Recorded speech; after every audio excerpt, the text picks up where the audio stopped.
Ahoj, v tomto videu zistíš, ako svet vidí tvoj pes.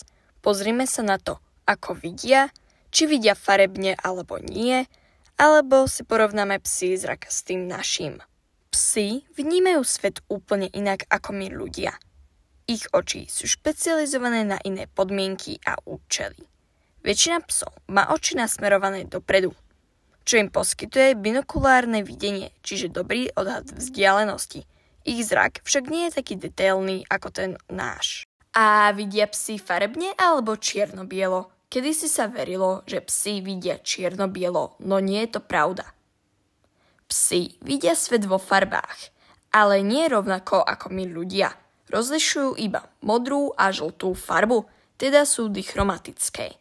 A teda keď si porovnáme psi a ľudský zrak, kto je na tom lepšie?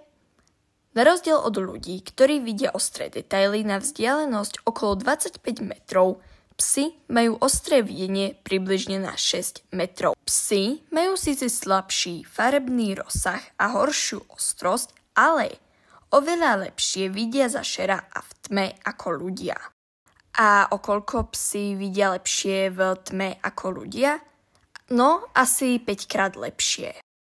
Už sme si porovnali psí a ľudský zrak. Ale ako sú na tom oproti iným zvieratám? Napríklad mačky majú ešte lepšie nočné videnie ako psy, ale tiež vidia menej farebne. Na rozdiel od psov sú mačky viac prispôsobené na lov v tme. Králiky majú oči na bokoch hlavy, takže majú široké zorné pole, čo im umožňuje rýchlo zareagovať na blížiace sa nebezpečenstvo.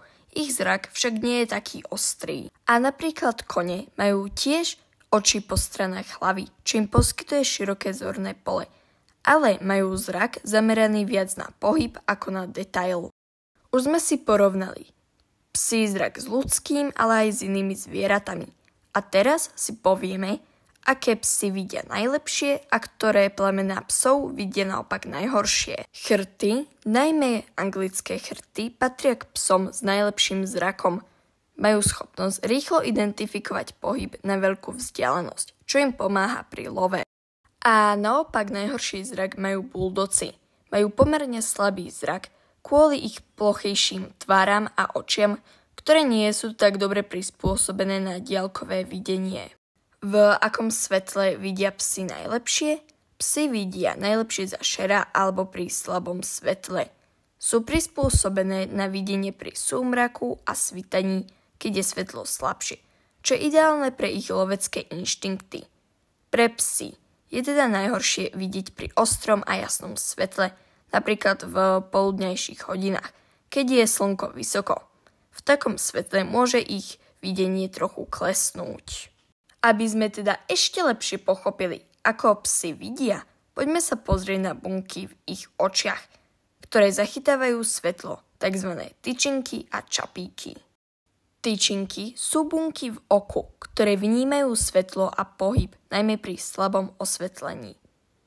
Psi majú oveľa viac tyčiniek ako my, teda konkrétne 2-krát viac, čo im umožňuje výborne vidieť za šera a v tme. Vďaka tomu psi dobre rozoznávajú pohyb, aj keď ho vidia len ako obrys alebo tieň. Čapíky sú bunky, ktoré zodpovedajú za farebné videnie. Psi majú len 2 typy čapíkov, modré a žlté. Zatiaľ čo ľudia majú 3, modré, zelené a červené. Preto psi vnímajú len obmedzené spektrum farieb. Väčšinou len odtiene modrej, žltej a šedej. Tento rozdiel spôsobuje, že svet vidia menej farebne, ale za to lepšie reagujú na pohyb. Už sme takmer na konci, tak si môžeme dať pár zaujímavostí.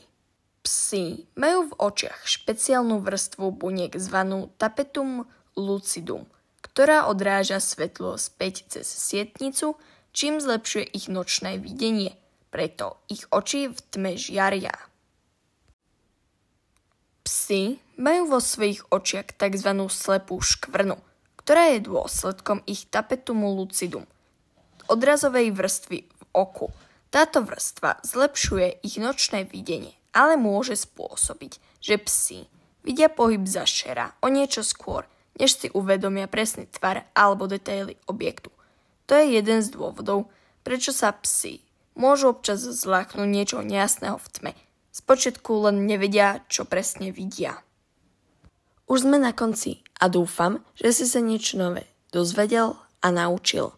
Ak áno, budem veľmi rada za like, odber alebo komentár a vidíme sa niekedy v ďalšom videu. Ahoj!